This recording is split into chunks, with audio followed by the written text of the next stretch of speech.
Helen, you're back, Michael said with a grin as I walked into the living room.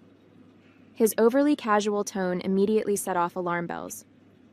I am, I replied cautiously, setting my suitcase down. Something about his smug expression didn't sit right with me. What's with the smile?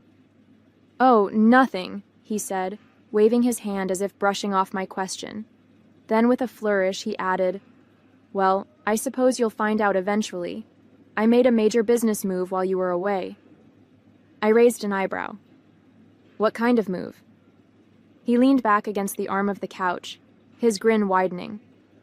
Your jewelry collection, he said, his voice dripping with satisfaction. I sold it. Every piece. And before you get upset, let me just say, you'll thank me later. Your jewels funded my empire. I froze, my heart pounding as his words sank in. My jewelry collection, the pieces I'd spent years curating, some handed down from my mother and grandmother, others purchased with my own hard-earned money. Gone. What did you just say? I asked, my voice low and trembling. Michael laughed, clearly misreading my tone. I said I sold it, Helen. Do you know how much those diamonds were worth? Enough to jumpstart a venture that's going to put us on the map. It's brilliant, really. You should be proud. Proud? My hands clenched into fists as anger surged through me. You had no right, Michael. That was my jewelry.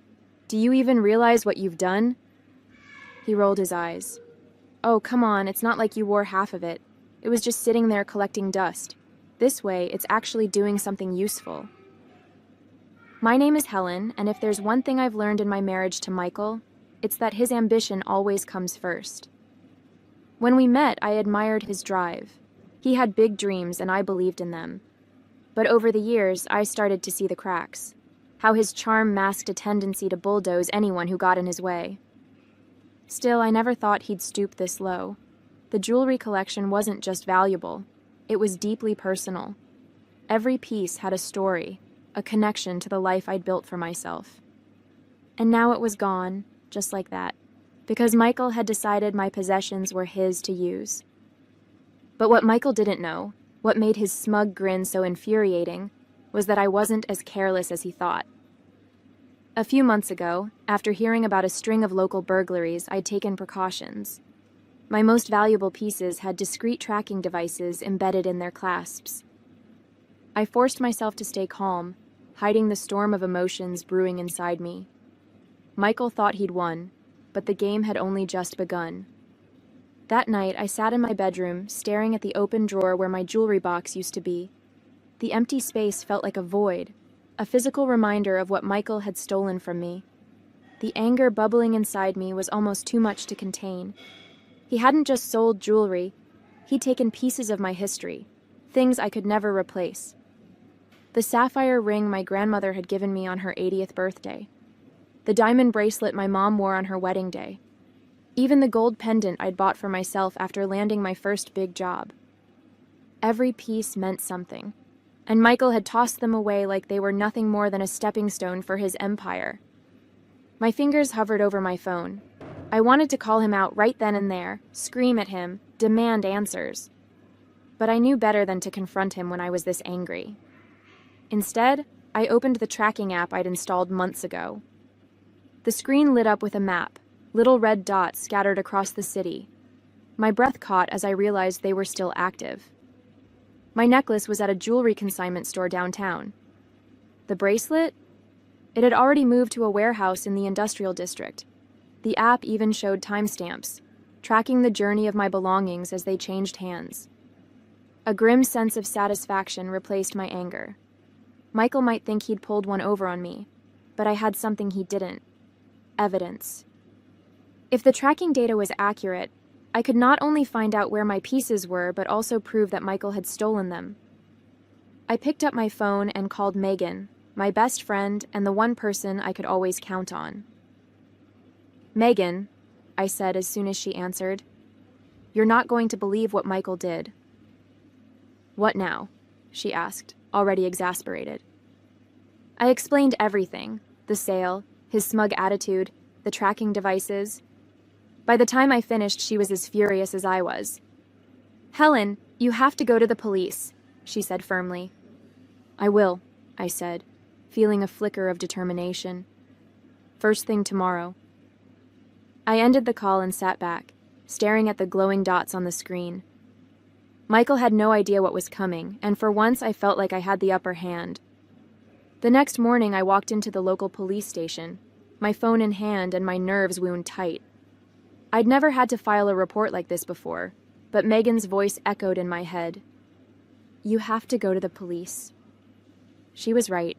If I let Michael get away with this, he'd only push the boundaries further. At the front desk, a kind-looking officer greeted me. How can we help you today? I need to report a theft, I said, trying to keep my voice steady. Was it your property? Yes, I replied, taking a deep breath. My jewelry collection. It was sold without my consent. The officer's eyebrows rose slightly, but he nodded.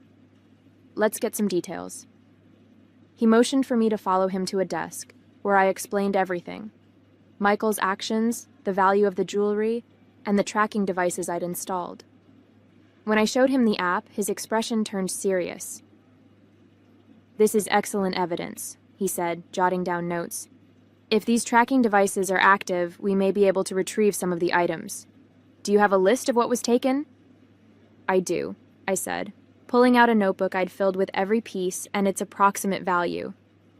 It felt strange, almost surreal, as the officer read through the list.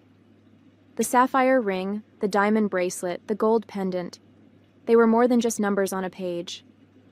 They were pieces of my life, and now they were scattered across the city because of Michael's greed.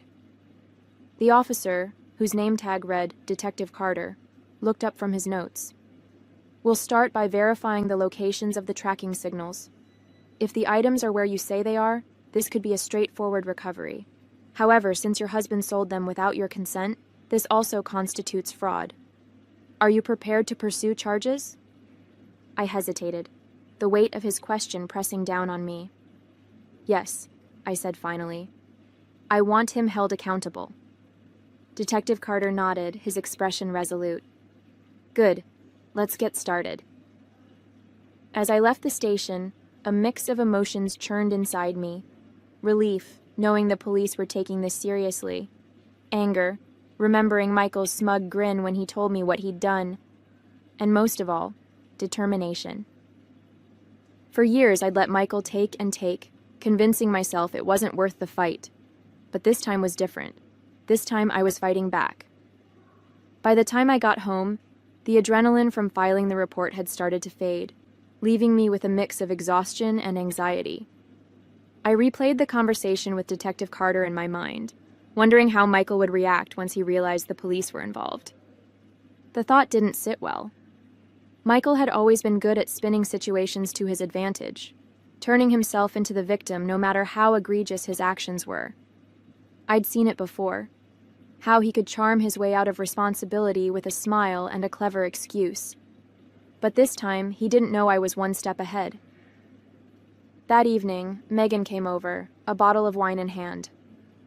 Okay, she said, settling onto my couch. Tell me everything. How did it go at the station? I filled her in, from the evidence I'd shown Detective Carter to his plan to track down the pieces. She listened intently, her expression a mix of outrage and admiration. You're handling this better than I would, she said when I finished. If it were me, I'd probably be at his office flipping desks right now. I laughed despite myself. Trust me, I've thought about it, but the police have the tracking data, and I think that's my best shot at getting everything back. Good, Megan said, raising her glass. To you, for not letting that smug jerk get away with this. The next day, I got a call from Detective Carter. We've verified the locations of the items, he said. 2 are at a consignment store downtown, and another is in a warehouse. We've secured cooperation from the store owners and are moving forward with retrieval. I'll keep you updated as we progress. The relief was immediate. Thank you, I said, gripping the phone tightly. Does this mean I'll get them back? It's looking good, he replied. But the investigation is still ongoing. We've also flagged your husband's financial activities. I don't want to alarm you, but there may be more going on than just the jewelry sale. My stomach dropped. What do you mean? There are some unusual transactions linked to his business accounts, Detective Carter explained. We'll need to look into it further, but this could be bigger than we initially thought. As I hung up the phone, my mind raced. Michael hadn't just betrayed me. He might have been hiding an entirely different side of himself. The idea that Michael's betrayal could run even deeper haunted me for the rest of the day. I paced the kitchen, replaying Detective Carter's words. This could be bigger than we initially thought. What else had Michael been hiding from me? Later that evening, I decided to confront him. If there was more to this than the jewelry sale, I needed to know. When he walked through the door, his smug grin irritated me more than usual. He tossed his keys on the counter and said, "Busy day. What's for dinner?" I didn't even try to hide my anger. "Michael," I said, crossing my arms, "we need to talk. Now." His grin faltered, replaced by a wary expression. "What's wrong?" "What's wrong?" I repeated, my voice sharp. "You stole my jewelry to fund your so-called empire, and now the police are investigating you." The color drained from his face, but he quickly tried to recover. "Police? What are you talking about?" "I didn't steal anything, Helen. That jewelry was just sitting there, collecting dust. I thought you'd be happy it was being put to good use." I shook my head, disgusted by his audacity. "Put to good use? Michael, you had no right to touch my things. And now the police are looking into your finances, and they think there's more to this than just the jewelry." His expression shifted, anger flashing in his eyes. "You went to the police?" he hissed. "You're turning this into a circus. Why couldn't you just talk to me like an adult?" "Because talking to you doesn't work," I shot back. "You always find a way to twist things or talk yourself out of trouble. This time, there's evidence, and you can't charm your way out of it." Michael stared at me, his jaw tightening. "You've made a huge mistake, Helen. If you think you can tear me down like this, you've got another thing coming." I didn't flinch. "No, Michael. The only mistake I made was trusting you, but that ends now." The silence between us was heavy as he glared at me, his confidence cracking. For once, he didn't have a snappy comeback or a smug excuse. He simply stormed out of the kitchen, slamming the door behind him. I stood there for a long time, my heart pounding. This wasn't just about reclaiming what was mine anymore. This was about standing up for myself, for everything I'd let Michael take from me over the years. And I wasn't backing down. The next day, I received another call from Detective Carter. His tone was steady, but there was a weight to his words. "Mrs. Parker, we've recovered 3 of the items so far, including the diamond bracelet and sapphire ring. The rest are being traced to other locations, but we've hit an unexpected development." "What kind of development?" I asked, gripping the phone tightly. "We've uncovered financial transactions linked to your husband's business that suggest fraudulent activity. Some of these funds appear to overlap with the sale of your jewelry, but others involve external accounts that raise red flags. We're expanding the investigation." I sat down, the weight of his words pressing on my chest. Michael wasn't just selfish. He was reckless. "What does this mean for me?" I asked cautiously. "For now, you're not implicated," Detective Carter reassured me.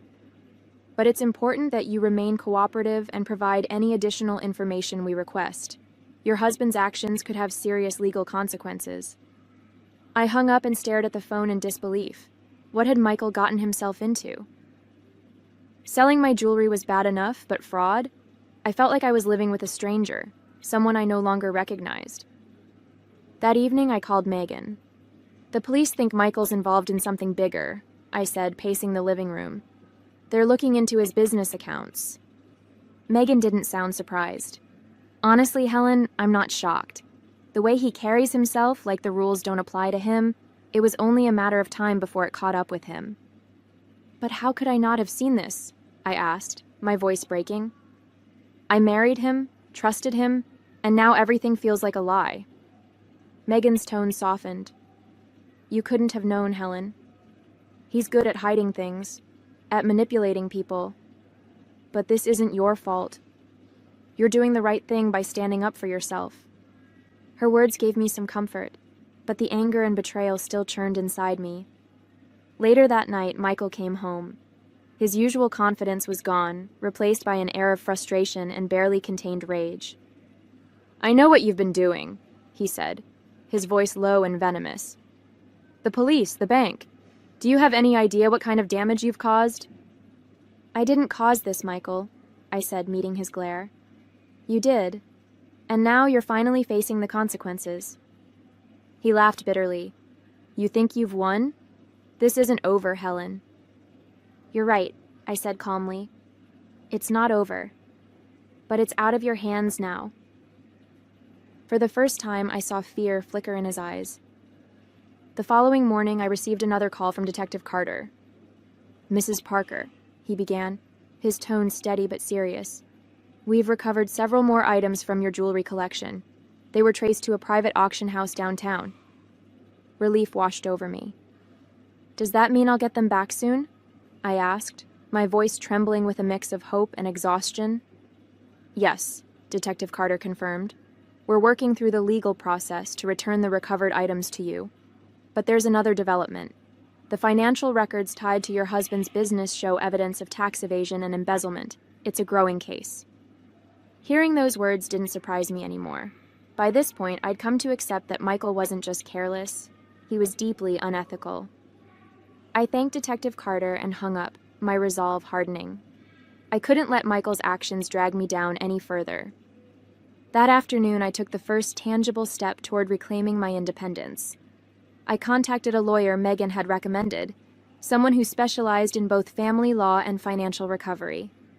Sitting in her office, I explained everything, from the theft of my jewelry to the unfolding police investigation.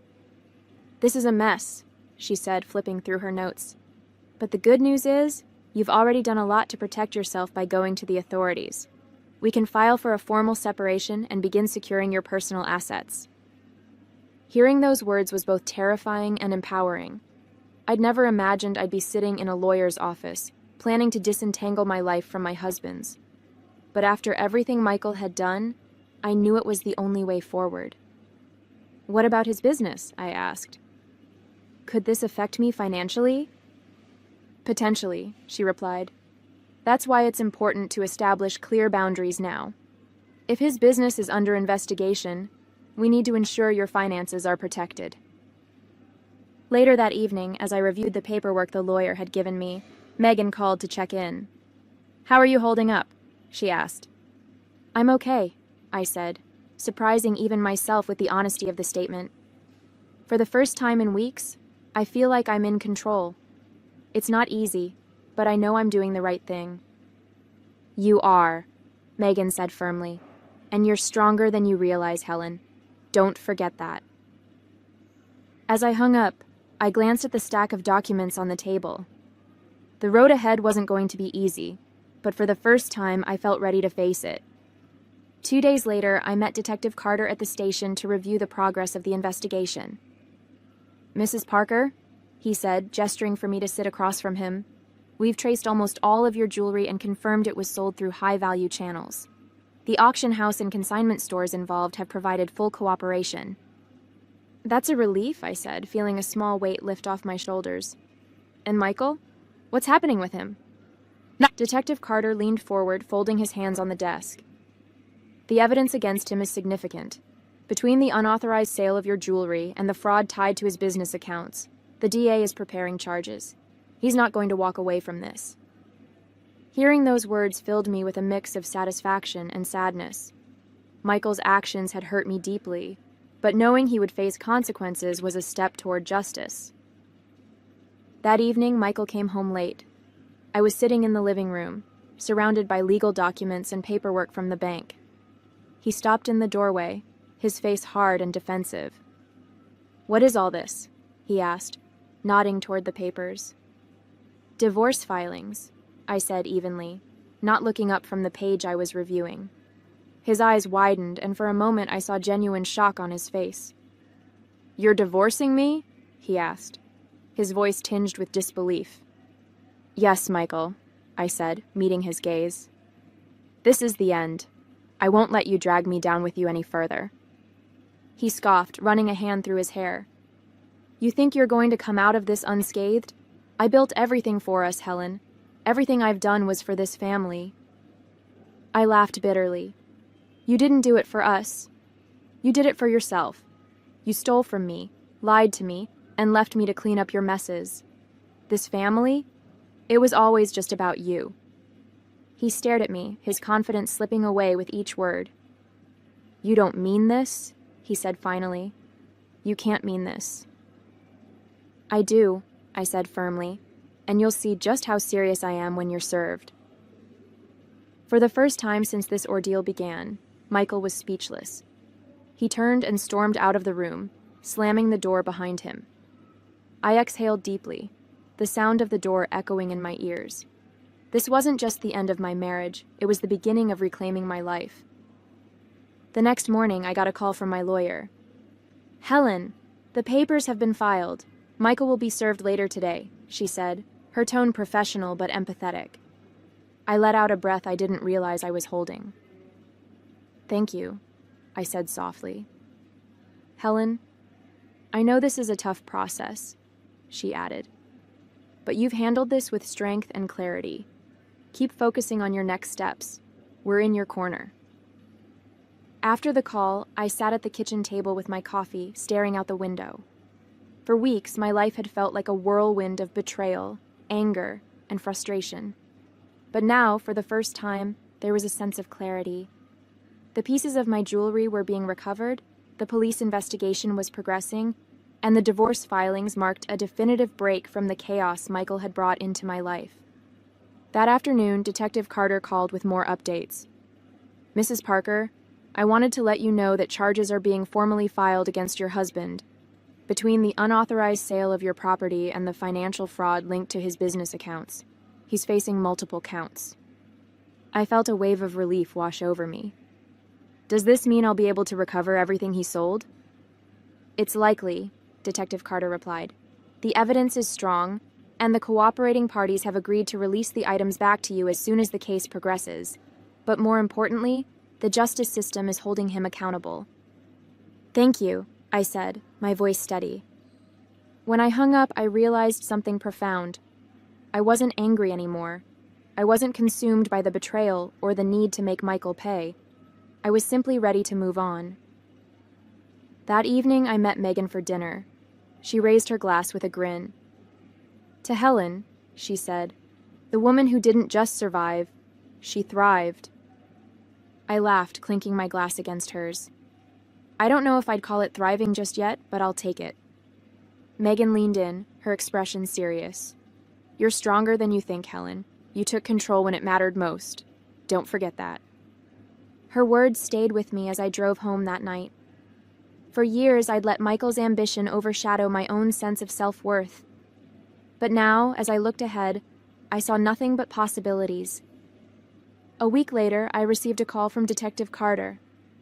"Mrs. Parker," he said, his tone lighter than before, "I wanted to let you know we've recovered all but one piece of your jewelry. The remaining item is still being traced, but the majority of your collection is ready for you to reclaim." Hearing those words felt like the final piece of a heavy burden being lifted off my shoulders.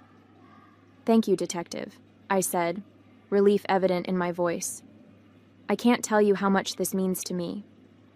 "We're just doing our job," he replied. "But if I may say, you've handled the situation with remarkable strength. Not everyone takes the steps you did." After the call, I made my way to the precinct to collect the recovered items. As I held the sapphire ring my grandmother had given me and the diamond bracelet from my mother, I felt a deep sense of closure. These weren't just pieces of jewelry. They were symbols of the life I'd worked so hard to preserve, now returned to me. The day Michael was formally charged, I received a curt message from him. "You really had to drag this out, didn't you? I hope you're happy now." I didn't respond. There was no point. Michael had made his choices, and now he was facing the consequences. My energy was better spent on myself, on rebuilding, on moving forward. That evening, I went through the remaining paperwork with my lawyer. Once the divorce is finalized, your financial separation from him will be complete, she said. His debts won't touch you. Thank you, I said, feeling a weight lift. That's exactly what I need. It wasn't until later that night, sitting in my quiet, newly peaceful home, that I realized how much had changed. The betrayal, the anger, the hurt, it was all still there, but it no longer consumed me. I'd learned how to set boundaries, how to fight for myself, and how to let go of what I couldn't control. Megan called to check in, her usual upbeat tone lifting my spirits. So, what's next for Helen Parker? She asked. Honestly, I said, smiling for the first time in what felt like forever. Anything I want. As I hung up, I looked around my home. Not just a house, but my space, reclaimed and safe. For the first time in years, I felt like I could truly breathe. Michael's actions had tested me in ways I never expected, but I'd come out stronger. And now my future was finally mine to define.